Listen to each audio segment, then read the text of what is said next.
তিনি যখন তেলাওয়াত করতেন তখন শুধু মানুষ না, পাহাড় পাখি সবাই মুগ্ধ হয়ে তার তেলাওয়াত শুনত। আল্লাহ তাকে দিয়েছিলেন মুগ্ধ করা কণ্ঠস্বর। শুধু কি তাই, পৃথিবীর বুকে বিশাল সাম্রাজ্য ও ক্ষমতার অধিকারী নবী ছিলেন দুইজন। এর একজন হলেন তিনি, আর আরেকজন তার পুত্র। এছাড়াও আরও অনেক মুগ্ধ করা বিষয় ছিল তার আয়ত্তে, আর আজ আমরা তারই গল্প শুনব। হযরত দাউদ আলাইহিস সালাম তখন শক্তি সামর্থ্যে বলীয়ান অল্প বয়সী এক তরুণ। শুধু দৈহিক শক্তিই নয়, ঈমানি শক্তিতেও ছিলেন অতুলনীয়। এমনই সময় হঠাৎ করে যুদ্ধের দামান বেজে উঠল। অত্যাচারী জালুতের বিরুদ্ধে তালুতের নেতৃত্বে বনি ইসরায়েলগণ যুদ্ধ প্রস্তুতি নিতে শুরু করলো।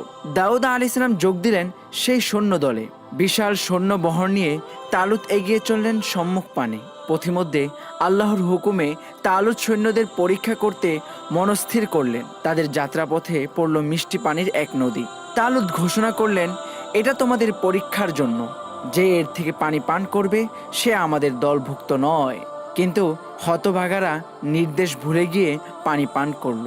মাত্র অল্প কয়েকজন বাকি রইল যারা ঈমানি পরীক্ষায় উত্তীর্ণ হতে পারল।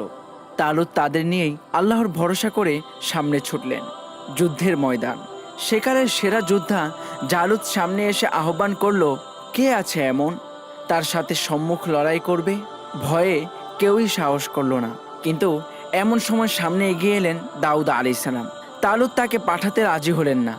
এদিকে দাউদ আলাইহিস সালামও নাছোড়বান্দা।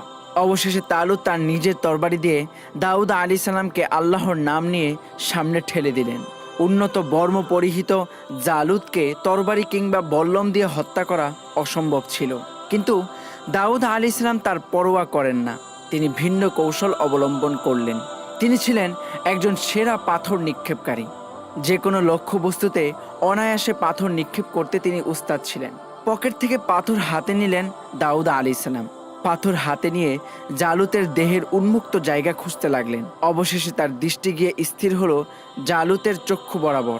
দাউদ আলাইহিস সালাম আল্লাহর নাম নিয়ে নিক্ষেপ করলেন পাথর। অব্যর্থ লক্ষ্য। চক্ষু বিদ্ধ হয়ে মাথা ফেটে মগজ বেরিয়ে এলো জালুতের। চারিদিকে জানাজানি হয়ে গেল জালুত মারা গেছে। সৈন্যরা ভয়ে পালিয়ে গেল। জয়ী হলো অল্প কয়েকজন মুজাহিদের বাহিনী। শাসন ক্ষমতায় অধিষ্ঠিত হলেন তালুত। এরপর কেটে গেল আরও কয়েকটি বসন্ত। শাসন ক্ষমতা এবার দাউদ আলাইহিস সালামের হাতে। বিশাল সাম্রাজ্যের অধিপতি তিনি। পাহাড় পাখিকে আল্লাহ তার অনুগত করে দিলেন। পুরো সাম্রাজ্যে প্রতিষ্ঠিত হলো ন্যায় বিচার। দাউদ আলাইহিস সালাম এত বড় সাম্রাজ্যের শাসক হয়েও রাষ্ট্রীয় কোষাগার থেকে এক পয়সাও নিতেন না। তাহলে তার সংসার চলতো কেমন করে? তিনি ব্যবসা করতেন, বর্মের ব্যবসা। আল্লাহ তাকে এমন মোজেজা দিয়েছিলেন যে তিনি শক্ত লোহাকে গলিত মোমের ন্যায় নরম করে নিতে পারতেন। এরপর তা দিয়ে তৈরি করতেন বর্ম। আর এই বর্ম ব্যবহার করা হতো যুদ্ধে নিরাপত্তা হিসাবে। এই বর্মগুলো বিক্রি করে যে অর্থ পেতেন তা দিয়েই চলতো তার সংসার। আল্লাহ তার উপর নাজিল করলেন জাবুর কিতাব। তিনি পেলেন রাসূলের মর্যাদা। পাহাড় পাখিরা তার অনুগত হয়ে গেল। তারা তার সাথে তাসবিহ জপত। আল্লাহ তাকে দিয়েছিলেন বিচার করার জন্য অদ্ভুত বিচক্ষণ শক্তি, আর তা ব্যবহার করে পুরো রাজ্য জুড়ে তিনি প্রতিষ্ঠা করলেন ন্যায় বিচার। বন্ধুরা, আজকের এই ভিডিওটি তোমাদের কাছে কেমন লেগেছে?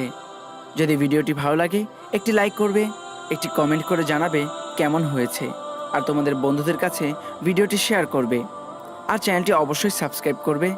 আজকের মতো ভিডিওটি এখানেই শেষ করছি। পরবর্তী ভিডিওতে আবার দেখা হচ্ছে। আল্লাহ হাফেজ।